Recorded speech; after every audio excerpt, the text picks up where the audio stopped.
Now we are going to have the keynote speech. The Deputy Director General of the Asian Development Bank, Mu-jong, will be giving us the keynote speech. Ladies and gentlemen, please welcome him with a big round of applause. Good morning, distinguished guests, members of the Asia-Pacific Adaptation Community, and many interesting speakers today. It's an honor for me to be here today to represent the Asian Development Bank at this very important meeting. First, I would like to thank the organizer and our co-hosts at the Korean Environment Institute for their efforts to bring this event to Songdo, Incheon today. Now, 1 year ago in Bangkok, we spoke of the transformational change that we need to do in terms of our thinking, as well as of our actions, if we are to effectively address the growing risk posed by the climate change. That need has come more urgent in each passing day, and the decision we make today, or the lack of decision we make today, will define or limit the opportunities or options that our children and their children will face in the future. It is difficult to assess how far we have progressed since last year in our journey towards building climate-resilient societies. We all know that developing Asia has outperformed in the global economy, and has, as a result, many millions of people have been lifted out of poverty, and I'm sure this will continue. But these successes have come at a cost. Many Asian economies are continuing to rely on resource-intensive development paths, and now some of them are among the largest emitters of greenhouse gas globally. And our land and water resources are increasingly stressed and degraded, and countries within Asia and the Pacific remain among the world's most vulnerable to climate change. I've been in the Asian Development Bank for the past 20 years, and during my teenage years, I lived there for about 7 years with my father when he was working as an expat businessman. So I'm a witness to a change in climate, to the vulnerability of our coastal megacities, and to the lack of preparedness. In August last year, the second time in 3 years, we experienced massive floods in Metro Manila. The unprecedented heavy monsoon rains crippled much of the metropolitan Manila. Everyone was affected, rich or poor, people living in the most upscale villages to the people living in the shanties. Tens of thousands of homes were underwater, and with people on their rooftops for many hours, and in some cases, many days.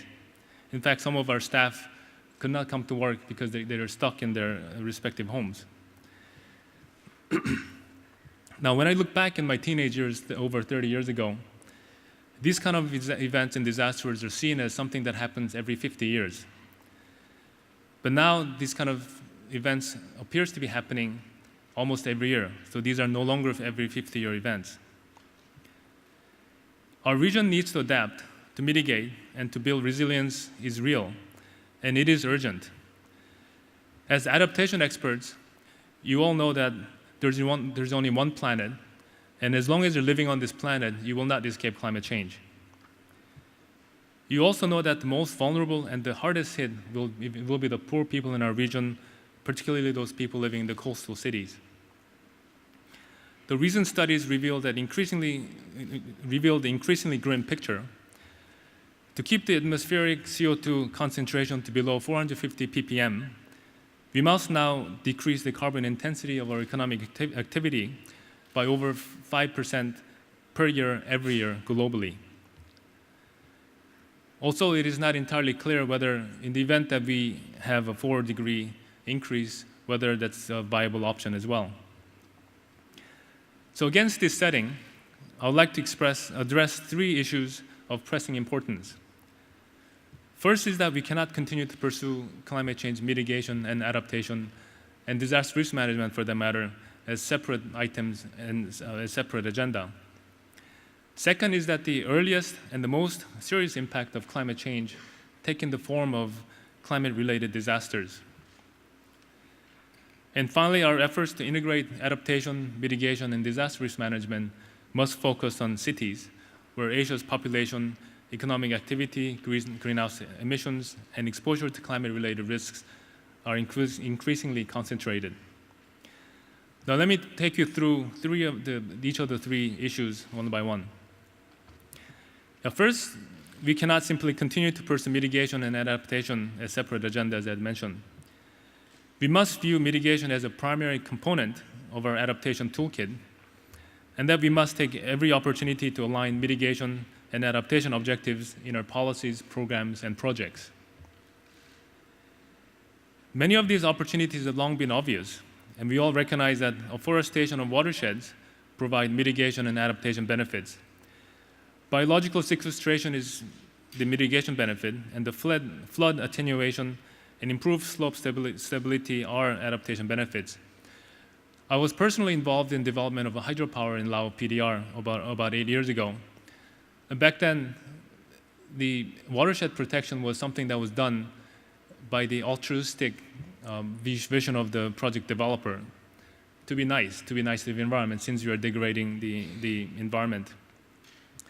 But over the last 8 years, there has been a transformational shift where many of the developing partners, especially in the private sector, are seeing the protection of watershed for hydropower as something they must do in order to ensure the long-term sustainability of their hydropower plant. Because watershed protection means water, and without water, there's no electricity. So I would like to suggest that our opportunities are wider than what we commonly assumed. Resilience building is inherent in solar, wind, hydro, biomass, and a range of other energy efficiency technologies.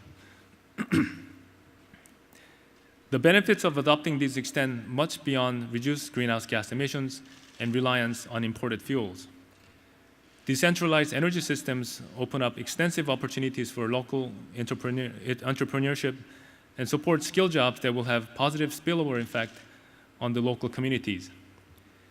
Many hundreds of thousands are already employed in this sector, and up to 4 million jobs in the off-grid renewable electricity could be generated or created by 2030 as a co-benefit of the Energy for All program. My second point is that climate-related disasters are the earliest and most serious climate change impact. And our adaptation and disaster risk management activities need to be closely integrated. A recent ADB study estimates that direct physical losses from climate-related disasters in the Asia-Pacific region has increased at nearly the same rate as the real GDP since 1970. Now, if you look at the statistics purely from numbers, one might think that, well, as long as we keep the disaster numbers below the economic growth, then it's okay. That's a big mistake, because if we could include losses from localized hazards, which are often not reported properly, climate change disaster losses have likely grown faster than GDP itself. And also, this means that the climate disasters are beginning to erode on the hard-won economic growth and gains that we've achieved in the last 20, 30 years. So it is clear that the need to better integrate climate change adaptation, disaster risk is very, very important. But what can we do?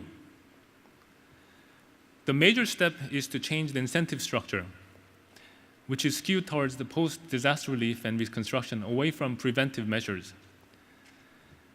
In the competition for resources, the urgent need to respond to crises that's happening now usually takes precedence over what may happen, what the work that's needed to prevent something that may happen in the future.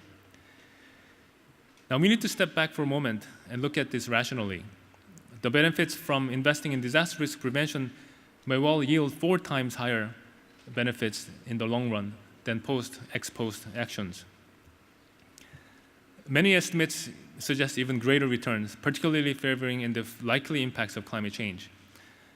And we need to act on these findings by creating incentives that reward risk reduction activities, but at the same time not impairing our ability to respond effectively to natural disasters when they occur. For example, the Philippines provides an encouraging example. It recently passed a legislation that enables local governments to use up to 70% of their disaster funds for disaster preparedness activities. And also, if you do not use up the funds in the given year, it is accrued to the next year's trust fund for the sole purpose of supporting disaster risk reduction and risk management over subsequent years. This is one of the most powerful incentives that we've seen in the disaster risk mitigation. The third point is that we must focus on our cities. Asia's population, economic activity, greenhouse gas emissions, and exposure to climate-related risks are increasingly concentrated in the cities. So the battle for a livable climate will be won or lost in our cities. More than half of the region's population will live in the cities by 2020.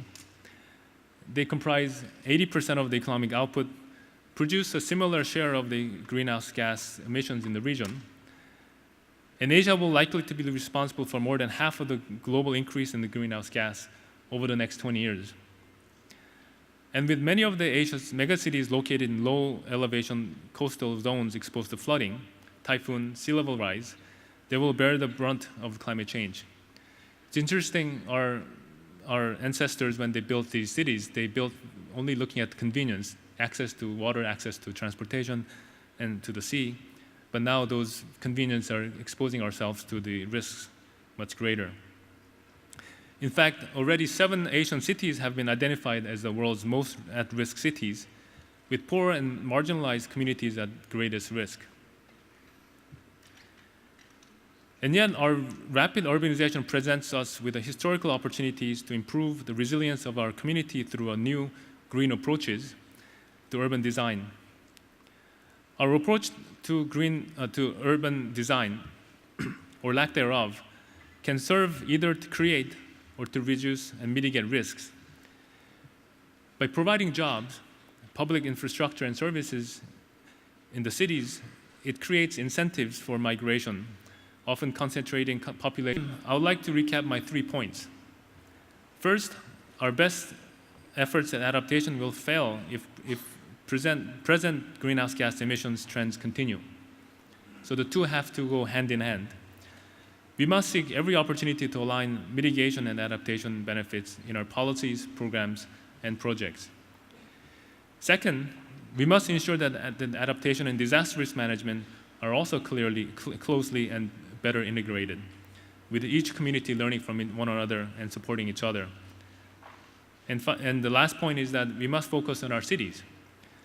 Emerging green urban development practices that make our rapidly growing cities more livable will also serve to reduce greenhouse gas and energy use, improve the resilience of our urban residents, the poor in particular, and reduce the risk associated with the climate-related disasters.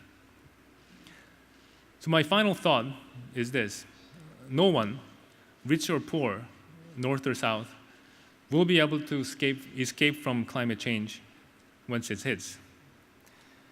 This gives us an unparalleled incentive and opportunity to work together to achieve the sustainable, inclusive, resilient, and green economy for Asia and the Pacific. And most importantly, we need to do this for our next generation. Thank you very much.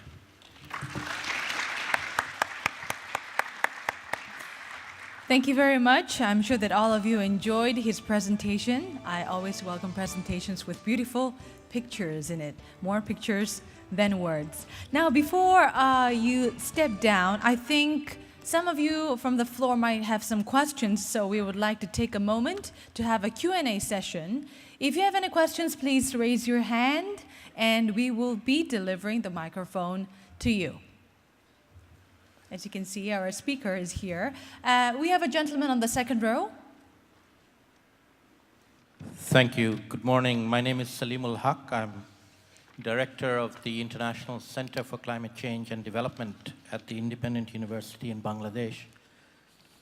One of the challenges that I think we need to start thinking about in this region in particular, given that Asia Pacific is a very big region, very populous, and actually also happens to be leading many of the other developing country regions on taking the initiative on adaptation, is to think about the next phase of what adaptation to climate change means. And I think we are already at the beginning of thinking about that, which is to think of it as a transformative change and not simply a risk management change. The initial impetus has been to think of it as managing the risks of impacts of climate change. That is still very important. But we can do much more than just simply manage risks. We can use this as an opportunity to transform the direction and the pathway that we are moving in, which combines adaptation with mitigation, which combines it with general development, green development, civilizational, ecological civilization, whatever we want to call it. But it moves us in that direction, and this region is in a position to lead the rest of the world in moving in that direction. I'd like to ask the speaker if the Asian Development Bank has any thoughts on this, given its important role in this region. Thank you. Thank you very much. I totally agree with your assessment. In fact, the Asian Development Bank has been transforming over the last 46 years. We started as a bank that dealt with food security in the beginning, and then infrastructure, and then financial sector, and then back to infrastructure. And in the last 10 years, we've been transforming into a bank that deals with climate change in a very aggressive way. Now, the first step was to